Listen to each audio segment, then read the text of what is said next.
নিশ্চয়ই একটু আফসোস হচ্ছে যে মুস্তাফিজকে নিলামে একটু আগে কেন তোলা হলো না, যখন আসলে দলগুলোর কাছে টাকাটা ছিল।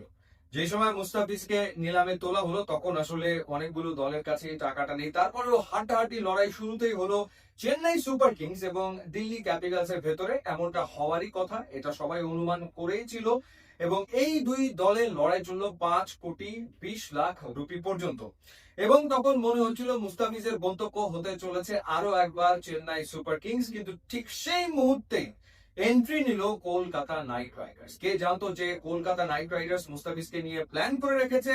মাথিসা পাতিরানাকে দলভুক্ত করার পর তাদের টার্গেট ছিল মুস্তাফিজুর রহমান, এবং এরপর চেন্নাই সুপার কিংস এবং কলকাতা নাইট রাইডার্স এর ভেতরে চললো হাড্ডাহাড্ডি লড়াই এবং অবশেষে 9,20,00,000 রুপিতে মুস্তাফিজ কলকাতা নাইট রাইডার্স এ যোগ দিলেন প্রথমবারের মতো। এর আগে মুস্তাফিজ 5টা দলে খেলেছেন আইপিএল এ, সব মিলিয়ে 8টা সিজনে তিনি খেলেছেন, কিন্তু কখনোই কলকাতা নাইট রাইডার্স এর হয়ে তার খেলা হয়নি। দিল্লি ক্যাপিটালস এর হয়ে 3বার খেলেছেন, সানরাইজার্স হায়দ্রাবাদের হয়ে তিনি 2বার খেলেছেন, চেন্নাই সুপার কিংস এর হয়ে তিনি 1বার খেলেছেন।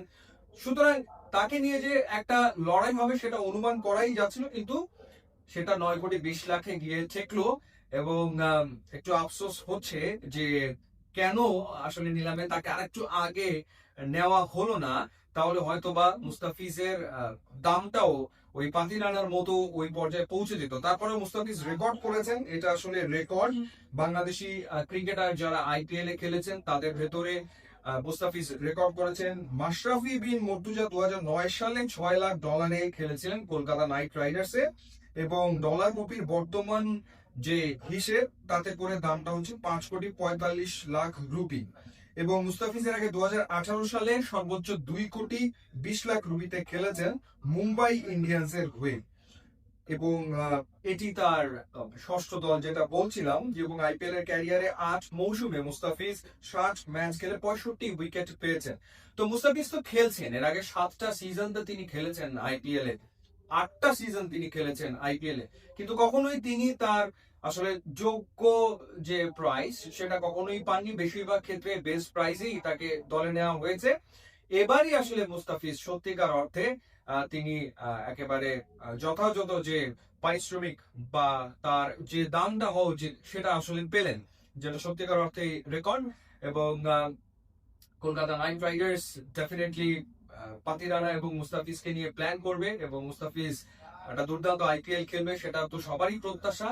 কিন্তু বাংলাদেশ ক্রিকেট বোর্ড মুস্তাফিজকে পুরো আইপিএল এর জন্য এনওসি দেবে কিনা সেই প্রশ্নটা থেকেই যাচ্ছে, কারণ বাংলাদেশের নিউজিল্যান্ডের বিপক্ষে হোয়াইট বল সিরিজ রয়েছে।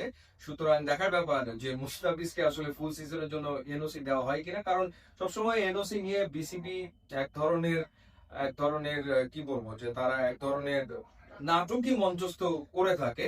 তো সেই ক্ষেত্রে এবার কি সিদ্ধান্ত নেয় সেটা দেখার ব্যাপার। ইউটিউব ইনস্টাগ্রাম লিঙ্ক আছে, আপনারা যদি খুবই খুশি হবো। And thanks for watching.